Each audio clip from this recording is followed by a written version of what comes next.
Bonjour, c'est le jardin d'avenir. Cette semaine, j'ai des haricots verts, haricots plats, haricots beurre, salade, oignons blancs, ail, pommes de terre, courgettes, concombres, tomates, mais il n'y en a pas beaucoup, des choux raves, des choux chinois, du persil et du basilic.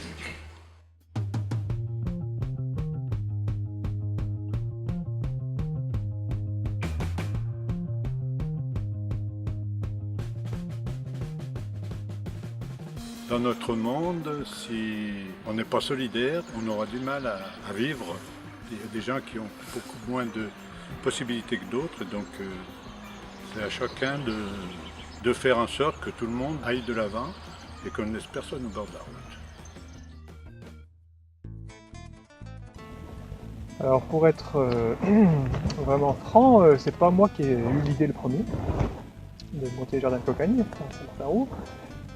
C'est un ancien collègue de travail qui s'appelle Jean-François Rolly, qui c'était en 2003, a eu le premier cette idée-là. Donc moi je dis ok, on creuse l'idée. Après c'est effectivement moi qui ai plutôt relevé le défi, mais l'idée de départ était de quelqu'un d'autre, quoi. C'était aussi le défi de savoir si c'était d'abord nécessaire et utile pour le territoire. Et effectivement, il y a eu donc 3 élèves à sciences sociales qui ont fait une enquête approfondie et on nous ont dit effectivement, on restituait ça, qu'il y avait un vrai besoin sur le territoire. À l'époque, c'était la première association d'insertion sur les monts du Lyonnais, sur les hauts des monts du Lyonnais. Oui. C'était ça a été la première. Il a fallu mettre en place tout au départ, le bâtiment, les bureaux. Installer de l'irrigation, le système de culture aussi était à voir. Donc ça a pris quand même 2 ans hein, entre l'idée et puis l'ouverture du jardin. Vu qu'il fallait tout construire, et c'était pas simple.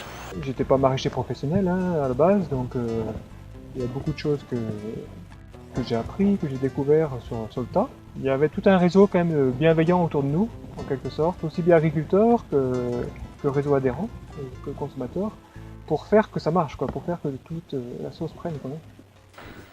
Effectivement, depuis 10 ans, nous prenons notre panier de légumes, d'une part parce que ce sont des légumes bio, et puis le côté solidaire aussi qui nous intéressait vraiment, qui nous permet de faire notre petite part, qui nous permet aussi d'être actifs à une moindre mesure, mais quand même c'est présent.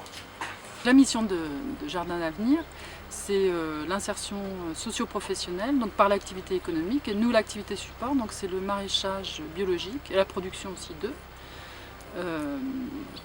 Donc nous, on appartient à un réseau qui s'appelle le réseau Cocagne, qui est un réseau national, et dans ce réseau, il y a à peu près plus d'une centaine de jardins répartis dans toute la France, qui ont la même vocation, ce qui représente environ 4000 salariés par an qui sont accueillis dans ces structures.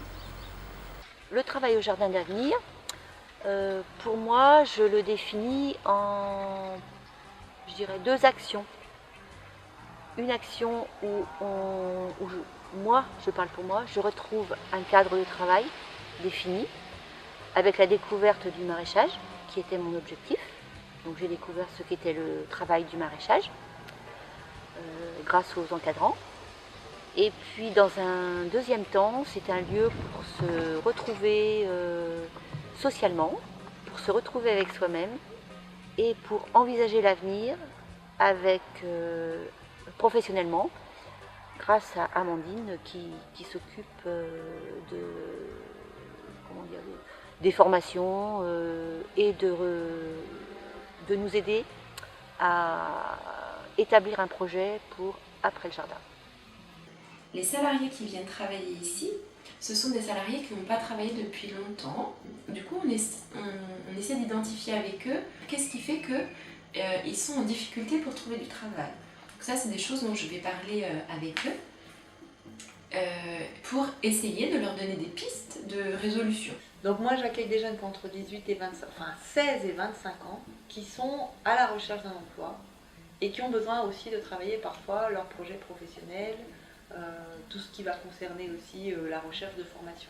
On se rencontre en fait très régulièrement tout au long du contrat pour faire des des points sur à la fois leurs compétences, leur intégration, leur posture professionnelle au jardin, pour voir ce qui va bien, ce qui se passe bien, là où on peut valoriser des choses, et pour voir les points qui sont à améliorer, et à la fois sur leur projet, pour voir comment ils avancent sur leur projet professionnel.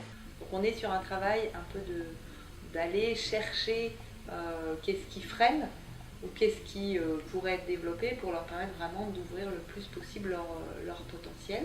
J'ai eu un cursus professionnel assez déstabilisant.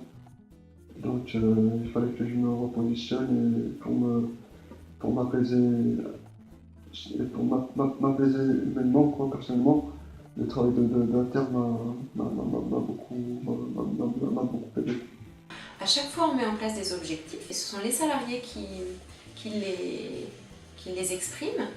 Et nous, on est là pour les accompagner vers ces objectifs-là, mais c'est bien eux qui les expriment. Nous, on présente aussi le jardin comme un endroit où c'est possible de poser ses valises pendant un petit moment. Du coup, en fait, les gens vont livrer des choses qu'ils n'avaient jamais osé dire jusqu'à présent. Et après, on essaie ensemble de trouver des pistes de solutions.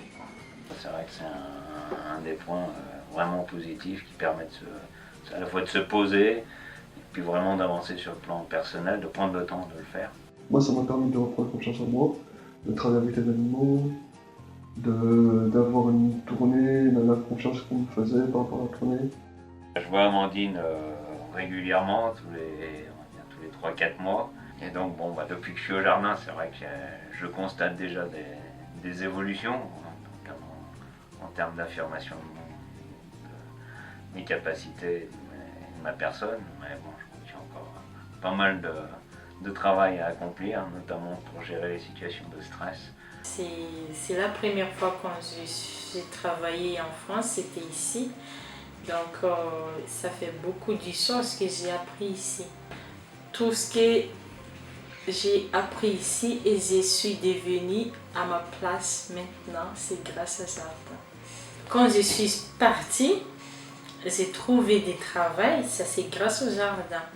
L'activité de maraîchage, c'est un peu un prétexte à l'accompagnement.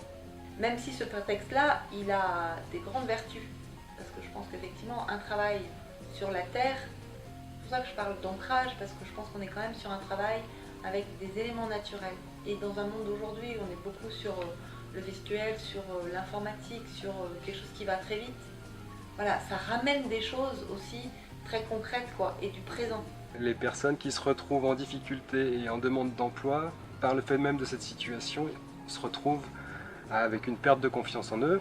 Et un de nos objectifs, c'est d'aider les personnes à reprendre confiance en leur montrant en situation ce dont elles sont capables et en leur donnant la fierté de produire de beaux légumes, d'avoir la satisfaction des adhérents et d'être comme ça, de participer à une chaîne de production de légumes sains. Ça permet aux jardiniers de se sentir en confiance, de reprendre confiance. Effectivement, nos légumes sont principalement vendus sous forme de paniers à notre réseau d'adhérents, qui représente environ 200 familles, qui s'engagent donc à récupérer ces paniers toutes les semaines et qui viennent soit les chercher donc au Jardin d'Avenir, soit dans des lieux de dépôt, donc qui se trouvent aussi bien dans les Monts du Lyonnais que sur Lyon. Vraiment, pour moi, c'est un engagement important auquel je tiens. Moi, je l'appelle un peu le panier surprise et c'est justement ce panier surprise que j'apprécie. Il faut accepter d'être surpris par le contenu du panier parce qu'on ne choisit pas. Et moi, j'aime beaucoup ce côté-là, découvrir des légumes que parfois on n'a jamais cuisinés, des légumes oubliés. Sur des légumes, oui, que je ne connaissais pas, tarbiscotés, colorés, oui, j'aime bien. Même si parfois on peut se dire « Oh là là, dans le panier, il y a encore un chou, comment je vais l'accommoder ?» Mais finalement, il y a tellement de façons d'accommoder les légumes qu'on est toujours ravis de son contenu. Donc nos légumes sur l'exploitation sont bien sûr certifiés en agriculture biologique, on travaille avec Ecocer. On a essayé au fur et à mesure des années de mettre en place un système de production qui effectivement respecte l'environnement. Donc par exemple, on travaille en partie avec la traction animale, l'eau qui sert pour arroser nos légumes vient d'une retenue collinaire et on s'est équipé aussi d'un véhicule électrique pour la livraison de nos paniers. Ce n'est pas une mode, c'est une démarche personnelle. C'est vraiment très important pour nous aussi, Jean-Paul et moi, d'avoir dans ce panier des légumes qui ont poussé sans pesticides, qui ont eu le soleil et l'eau et qui ont poussé vraiment naturellement. Je suis Sébastien, je m'occupe de la cantine scolaire à Iseron. Et puis il y a 2 ou 3 ans, on a mis en place un petit partenariat qui veut dire que chaque semaine, on a un produit du Jardin d'Avenir. Mais le but, c'est de leur faire découvrir le vrai goût des produits, on leur donne des vraies carottes râpées. Vraiment, j'ai beaucoup de retours des parents qui me disent qu'ils ont appris à aimer la salade, ou des crudités, ou des légumes à la cantine. Ça a un coût, oui, c'est un petit peu plus cher. Au prix au kilo, en général, il y a de l'ordre de 1 € d'écart et c'est pas énorme. On s'y retrouve parce que les enfants mangent mieux, on a des produits de qualité, on a aussi moins de pertes quand on fait de la cuisson, par exemple. Encore une fois, moi en tant que cuisinier, c'est des produits de qualité, souvent très tendres, très frais, et ils le mangent plus facilement. Ce qui est intéressant dans le jardin, c'est que s'il fonctionne, c'est qu'autour de lui, il y a tout un réseau de partenaires et chacun a un rôle important. Alors à la fois on a des partenariats, je dirais, plutôt institutionnels, comme avec la direction du travail. On a aussi toutes les collectivités locales qui soutiennent notre mission d'accompagnement, notamment financièrement. Donc je pense à la région Rhône-Alpes, je pense aux conseils départementaux du Rhône, de la Loire, au PLI, du Forez, et puis au CIMOLI, donc le syndicat des Monts du Lyonnais. Alors, le CIMOLI, qui regroupe 3 communautés de communes, depuis le début soutient Jardin d'Avenir. On est dans les circuits courts. Ce que l'on défend au CIMOLI depuis très très longtemps.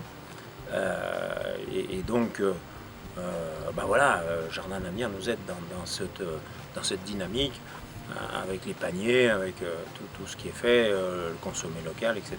Les collectivités locales ont toujours été à nos côtés depuis le démarrage du jardin jusqu'à aujourd'hui.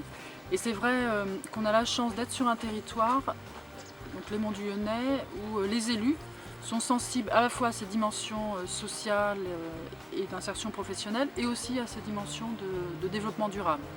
Puisque ça correspond effectivement à des attentes aussi de notre territoire, que d'aider des gens qui sont dans le besoin, qui sont mis pour des raisons diverses et variées en marge de la société entre guillemets standardisée. Je suis très sensibilisé à ce volet social de la réintégration qui forcément est indispensable à traiter de manière publique. Ça fait partie de la chose publique.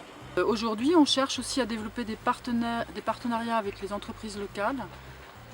Donc, par rapport aux entreprises locales, nous, c'est vrai qu'on a des salariés qu'on connaît, dont on connaît les compétences, les qualités, et qu'on peut proposer dans le cadre d'un recrutement pour un employeur local. Sachant que ce recrutement, c'est toujours quelque chose de délicat pour les chefs d'entreprise. Et puis aussi, on est en mesure de proposer nos légumes, des prestations de services pour ces entreprises locales. Donc on participe aussi, nous, au développement, au tissu économique du territoire. En plus de ces partenariats, il y a tout le réseau d'adhérents qui vraiment constitue le socle de l'association. Et je dirais que si on veut pouvoir fêter les 20 ans du jardin, on a vraiment besoin de tous ces partenariats et on a besoin effectivement aussi de l'engagement des adhérents.